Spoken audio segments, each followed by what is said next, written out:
The HR rep's pen scratches across the paper like it's carving my name off the world. Across the glass table, Madison's smile doesn't reach her eyes.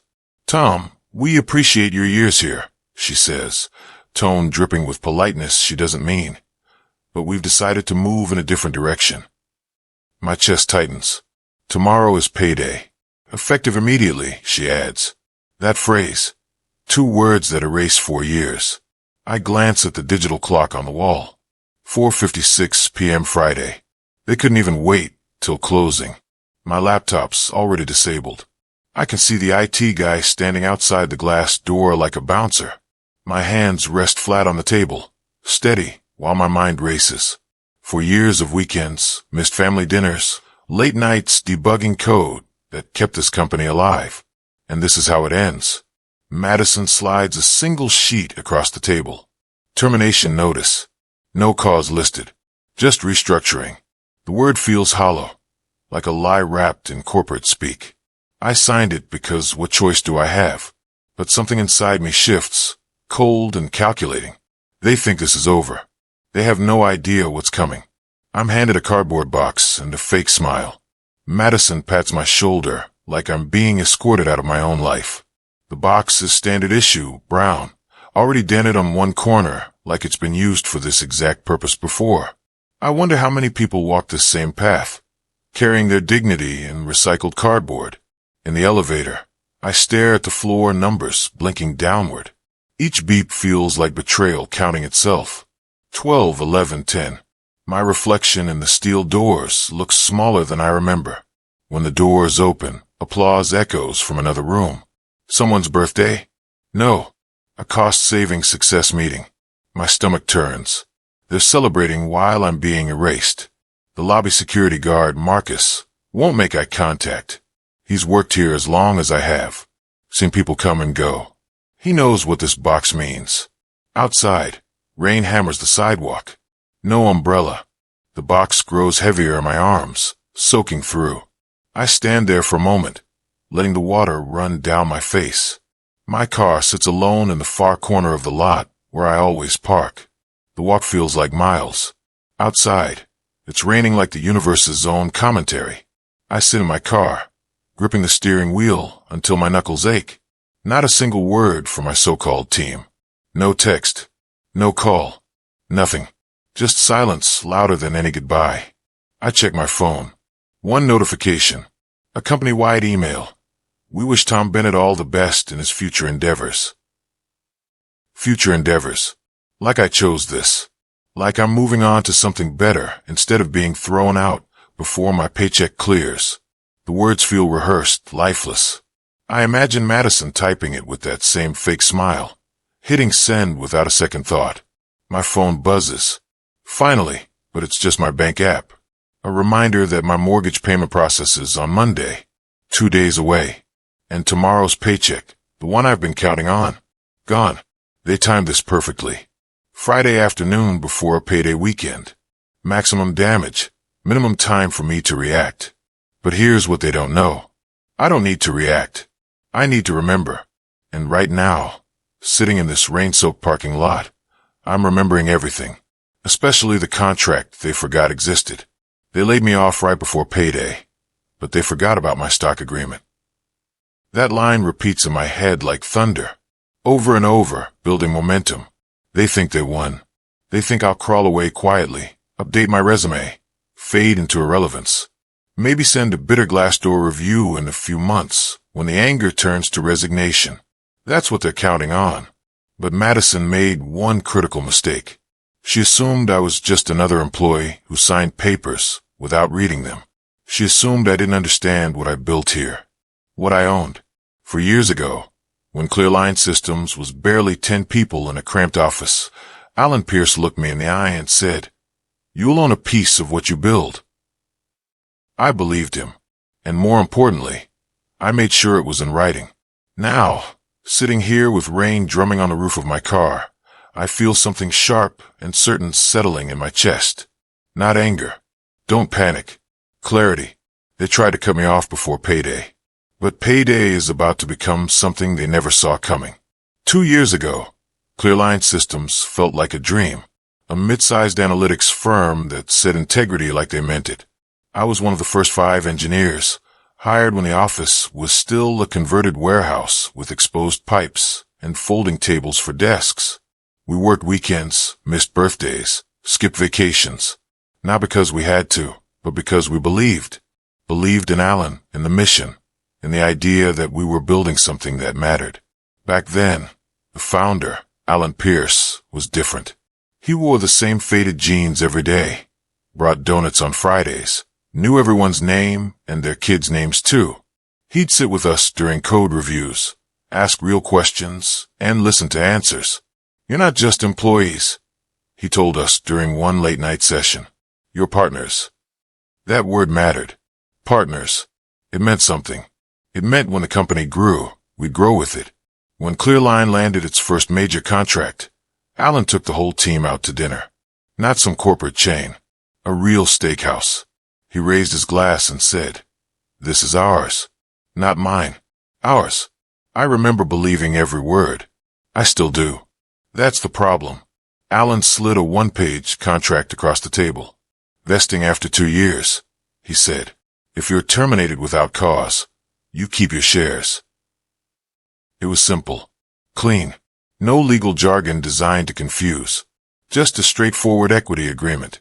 5% of the company, vested over 4 years, with a clause that protected me if things went wrong. I read it twice, asked a few questions. Alan answered them all without hesitation. "I want you invested in this, Tom. Not just with your time, with your future."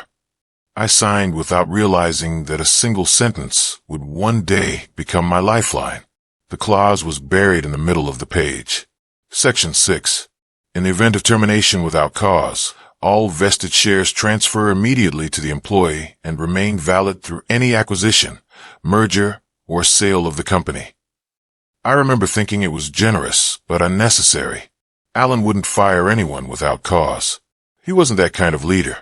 But Alan was about to stop being the leader, and the person who replaced him was exactly that kind of leader. I just didn't know it yet. Alan sold the company. The announcement came on a Tuesday morning, unexpected and final. One email. "After much consideration, I've decided to step back. Clearline will continue under new leadership." No warning, no discussion. Just done.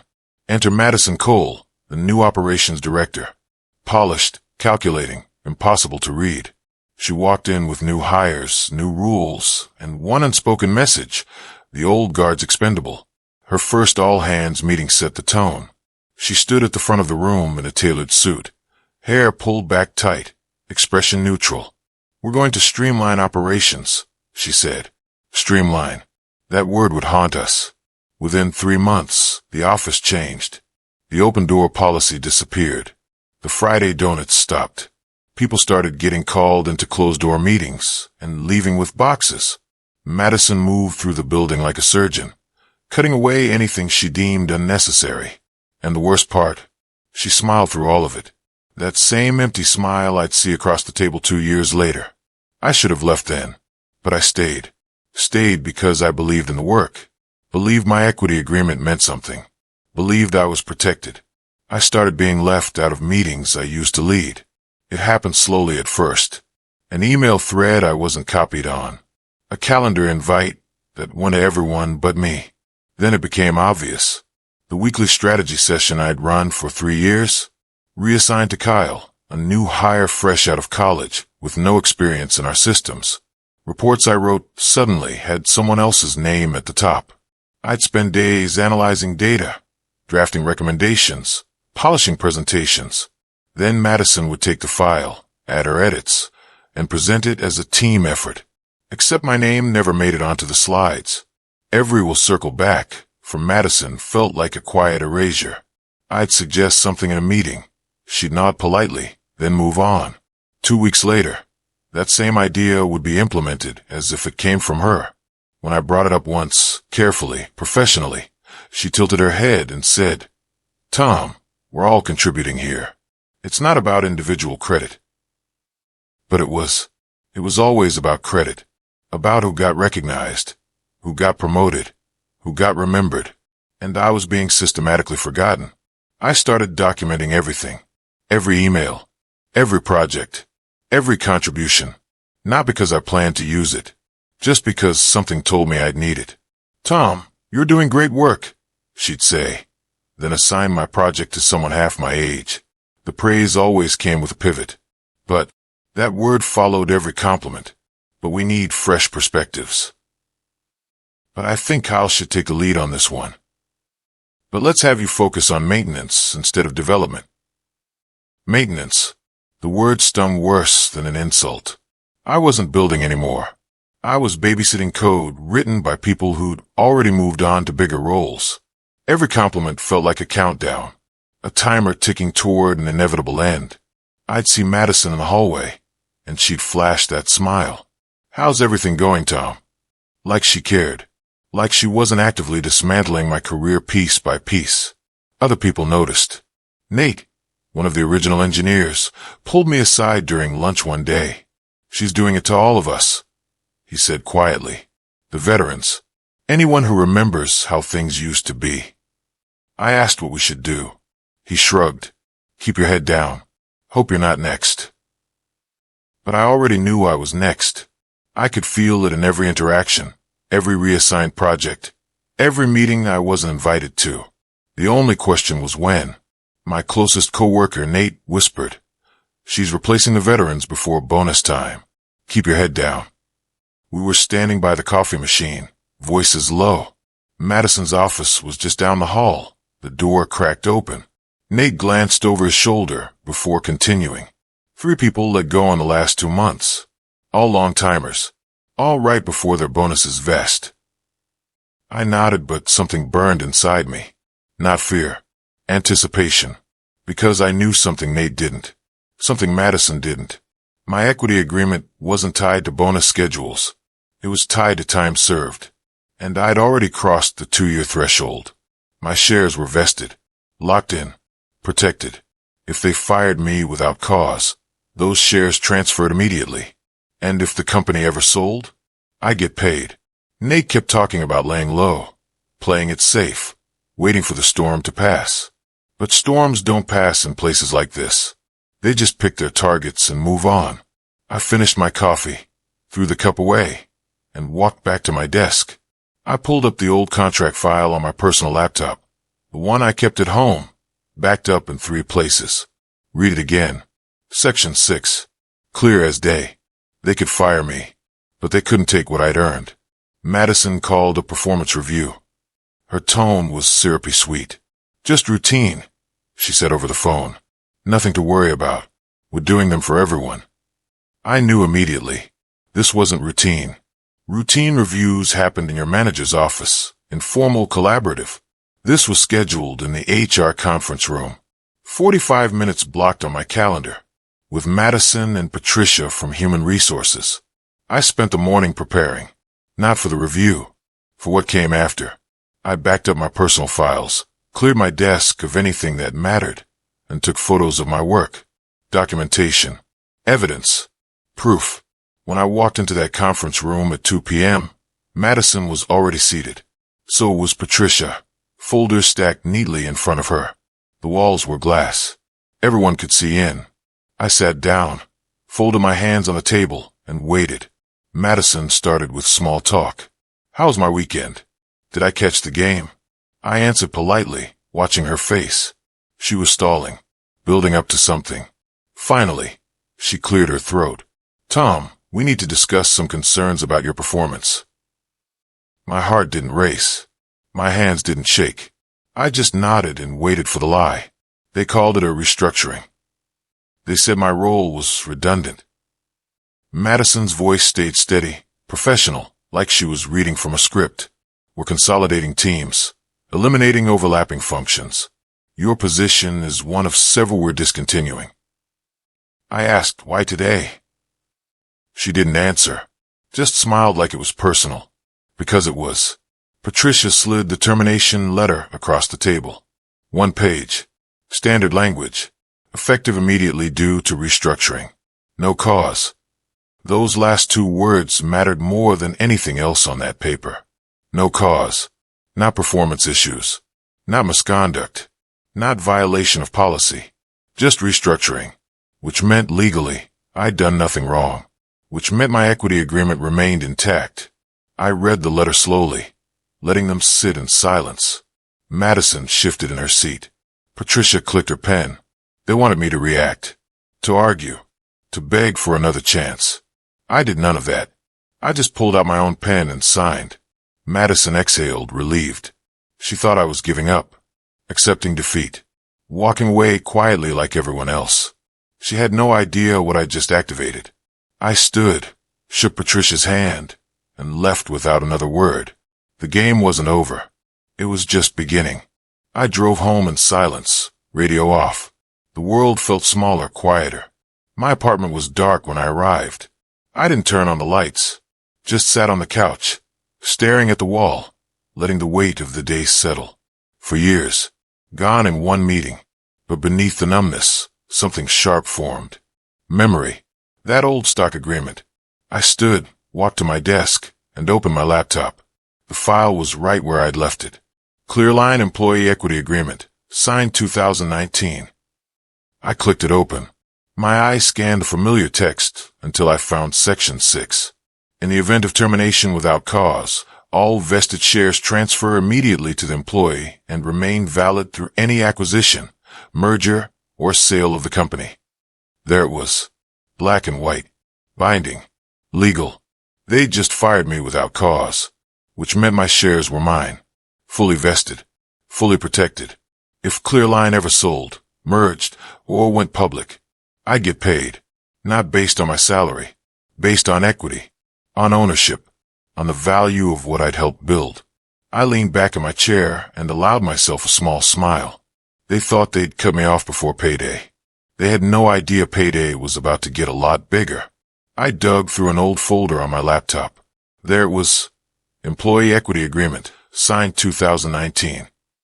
I read it again, slower this time, making sure I understood every word. Clause 6 was clear. In the event of termination without cause, all vested shares transfer immediately. They just fired me. Without cause. Which meant my shares transferred. They were mine. No strings attached. No conditions. No waiting period. And the best part, they had no idea. Madison probably thought equity agreements were just symbolic. Something Alan handed out to make people feel important. She didn't realize they were legally binding contracts with real financial consequences. I thought about calling someone. A lawyer. A former co-worker. But I didn't. Not yet. The less noise I made, the better. Instead, I opened a new document and started writing. Every project I'd led. Every system I'd built. Every contribution I'd made over 4 years. Dates. Details. Evidence. If this ever went to court, I'd be ready. But I didn't think it would. Because the contract was airtight. Alan had hired a real lawyer to draft it. Someone who knew corporate law, equity structures, acquisition clauses. Every sentence was deliberate. Every word mattered. And Section 6 was the most important piece of all. No yelling. No angry email. Just quiet coffee and the lawyer's number saved in my phone. I found her through a friend of a friend. Ms. Patel. Specialist in employment law and equity disputes. Her office was downtown, small but professional. I showed up on Monday morning with a printed copy of my agreement and the termination letter. She read both documents in silence, her expression unreadable. Then she looked up. Tom, they messed up. Big. I leaned forward. How big? She tapped the contract. This clause is ironclad. You're fully vested. They terminated you without cause. That means your shares are valid and enforceable. If this company sells, you get paid based on equity percentage. If it goes public, same thing. They can't revoke it. They can't negotiate it away. It's done. I let that sink in. What do we do now? She smiled. We wait, and we document everything. If they try to challenge this, we'll be ready. But based on what I'm seeing here, they won't. Because they don't even know they owe you yet. I shook her hand and left. For the first time in days, I felt something other than anger. I felt in control. They wanted me gone by payday. They didn't realize payday was about to become my beginning. Ms. Patel read the contract twice. then looked up. Tom, they messed up. Big. We filed the paperwork discreetly. Notification of equity claim. Formal documentation of termination status. Everything by the book. Everything is legal. Ms. Patel handled it quietly. No drama. No headlines. Just clean, precise corporate law. The stock vested silently, legally. No alarms. No alerts. Just a transfer of ownership buried in paperwork that no one at Clearline would notice unless they were looking for it. And they weren't. They were too busy celebrating cost savings. Too busy restructuring.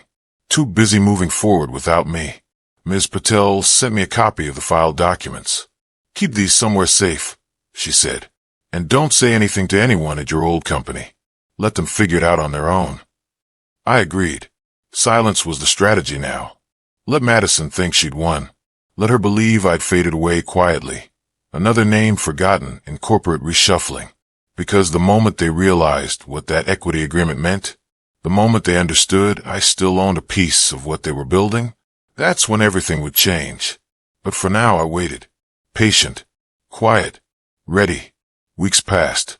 I freelanced small projects, lived modestly. A few old contacts threw me some consulting work. Nothing major. Database optimization. System audits. Enough to cover rent and groceries. I kept my head down. Stayed off social media. Avoided anything that connected me to Clearline. Meanwhile, the company moved on. New hires filled the gaps. Projects I'd started were reassigned. My name disappeared from the website's team page, like I'd never existed. But I watched. Quietly. I still had friends there. People who'd message me late at night. "They're burning through the budget." Nate texted once. "Madison's hiring consultants at twice what they paid you." I didn't respond. Just filed the information away. Another message, a week later. "The legacy system's breaking down. No one knows how to fix it." That system was mine. I'd built it from scratch. Every line of code, every database table, every integration. It was the backbone of Clearline's operations. And now it is failing. Because the people who replaced me didn't understand it. They didn't know the architecture. Didn't know the shortcuts I'd built in. Didn't know how fragile certain pieces were. I could have helped. Could have reached out. But I didn't. Let it break. Let them scramble. Let Madison realize what she'd lost. Clearline announced record profits. Madison beamed on LinkedIn. The post had a photo of her in the office, arms crossed, standing in front of a company logo, proud of what this team has accomplished. Record quarter. Record growth. Excited for what's ahead. The comments were full of congratulations. Investors, clients, employees trying to get noticed. I scrolled through them, expressionless. Every post she made felt like a countdown, because I knew what she didn't. Those record profits weren't sustainable. The systems were failing. The legacy code I'd maintained for years was falling apart. And the new team, they were barely holding it together. Nate confirmed it. We're patching things daily now. Nothing's stable. Madison keeps saying it's fine, but it's not. I didn't respond. Just watched. Waited. Then, 2 months after I was fired, something shifted. A message from Nate. Big news coming. Merger deal on the table. My heart skipped. I reread the message 3 times. A merger. If Clearline got acquired, my shares could be worth a fortune. I didn't reply. Didn't ask questions. Just saved the message and opened my contract again. Section 6. Clear as day. Valid through any acquisition, merger, or sale of the company. This was it. The moment everything changed. I got a message from Nate. Big news coming. Merger deal on the table. The next day, rumors started spreading. DataCOR, a major analytics firm, was interested in acquiring Clearline. The deal was worth millions. Maybe tens of millions. Details were scarce, but the excitement was real. Employees were whispering about retention bonuses. Madison was in back-to-back meetings with lawyers and investors. Everything was moving fast, and I was on the outside, watching, waiting. Ms. Patel called me. "Have you heard?" I told her I had. "Good," she said, "because if this deal closes, Your equity converts to cash. Based on the percentages in your contract and the rumored acquisition price, you're looking at 6 figures. Maybe more. I sat down processing. 6 figures. From a contract I'd signed 4 years ago. From shares I'd earned before Madison even arrived. Shares they tried to erase by firing me. But they couldn't erase a legal contract. Couldn't undo what was already vested. What do I do? I asked. Nothing, Ms. Patel said. Just wait. When the deal closes, you'll get a notification. Your payout will be processed with everyone else's, and there's nothing they can do to stop it. I hung up and stared at my phone. Everything I'd lost. Every humiliation. Every sleepless night, wondering how I'd pay rent. It was all about to flip. Press release hits. Clearline acquired by DataCOR for $48 million. The announcement went live on a Thursday morning. I was sitting in a coffee shop when my phone buzzed. News alert. DataCOR acquires Clearline Systems for $48 million. Deal expected to close within 30 days. 48 million. I did the math in my head. 5% equity. My share would be significant. Life-changing. Madison posted immediately. A champagne photo with the caption, "Hard work pays off." She was standing with the executive team, glasses raised, smiles wide. Comments poured in. Congratulations. Well deserved. What an achievement. I stared at that photo for a long time. She had no idea she was about to pay me more than anyone else. I had no idea that buried in the acquisition paperwork was my name, my equity claim, my payout. I closed the app and went back to my coffee. 30 days. That's all I had to wait for. Then everything would become real, public, undeniable.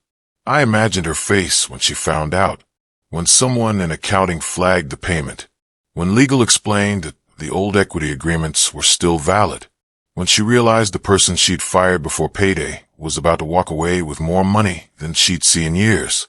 The thought kept me warm. My attorney called. Check your account. It was a Tuesday. Early morning. I was still half asleep when my phone rang. Ms. Patel's voice was calm, but I could hear the smile. Check your account, Tom. I opened my banking app, hand shaking. The screen is loaded. There it was. 6 figures. Wired overnight from the merger. $240,000. I stared at the number, blinked, and refreshed the screen. It didn't change. It was real. Years of quiet humiliation turned to quiet triumph. I didn't scream. Didn't call anyone. Just sat there on the edge of my bed, phone in hand, processing what had just happened. They'd fired me to save money, to cut costs before payday. And in doing so, they triggered the one clause that guaranteed I'd get paid more than I ever would have as an employee. I thought about Madison, about that smug smile, about every meeting where she'd marginalized me, every project she'd reassigned, every dismissive comment wrapped in fake politeness. And now I have proof, tangible, undeniable proof that I'd been worth something all along. Not because they recognized it, but because I'd protected myself. Because I'd read the contract. Because I'd known my worth before they told me what I was worth. Rumors spread. Clearline's core algorithm, my algorithm, broke under the new team. It started small. A message from Nate. Systems down again. Madison's panicking. Then another. Clients are complaining. Data's not syncing. Everything I built was failing. The algorithm that powered Clearline's analytics? Mine. The database architecture that handled millions of queries daily? Mine. The integration pipelines that connect to client systems? All mine. And the new team couldn't maintain it. They didn't understand the logic. Didn't know the workarounds. I didn't have the documentation because it was all in my head. DataCOR started noticing problems immediately. Delays. Errors. Clients threatening to leave. The integration they'd paid $48 million for was broken. And Madison had no answers. She'd fired the person who could fix it. Let go of the engineer who'd built the entire foundation. All to save a few $1,000s in salary. Now it was costing them millions. Investors panicked. Stock dropped. The acquisition started unraveling. DataCOR halted integration plans. demanded fixes, demanded accountability. And Madison vanished from LinkedIn. No posts, no updates, just silence. The kind of silence that comes when everything falls apart and there's no one left to blame but yourself. I got an email from her. "Can we talk?" The subject line was blank. The message was short. "Tom, I know things ended badly. I'd like to discuss some consulting opportunities. Would you be available for a call?" I read it twice. Then I deleted it. No reply. No explanation. Just gone. Some stories end better in silence. She wanted me to fix what she'd broken. Wanted me to come back as a contractor, probably at a fraction of what I was worth, and save the system she destroyed by firing me. The audacity was almost impressive. Almost. But I didn't owe her anything. Not my time. Not my expertise. Not even a response. I'd moved on. Not because I was bitter, but because I didn't need them anymore. The payout from the acquisition was sitting in my account. I had financial security, freedom, options. I didn't need to crawl back to a company that had thrown me away. Days later, Nate messaged, "Madison's gone. Fired. Legal issues." I wasn't surprised. When you build your career on taking credit for other people's work, eventually the foundation collapses. Eventually, people realize you were never the architect, just someone who knew how to hold a blueprint and smile. News leaked that Madison had been fired post-merger. Her golden parachute was revoked after leadership misconduct. The article was short, buried in the business section of a tech news site.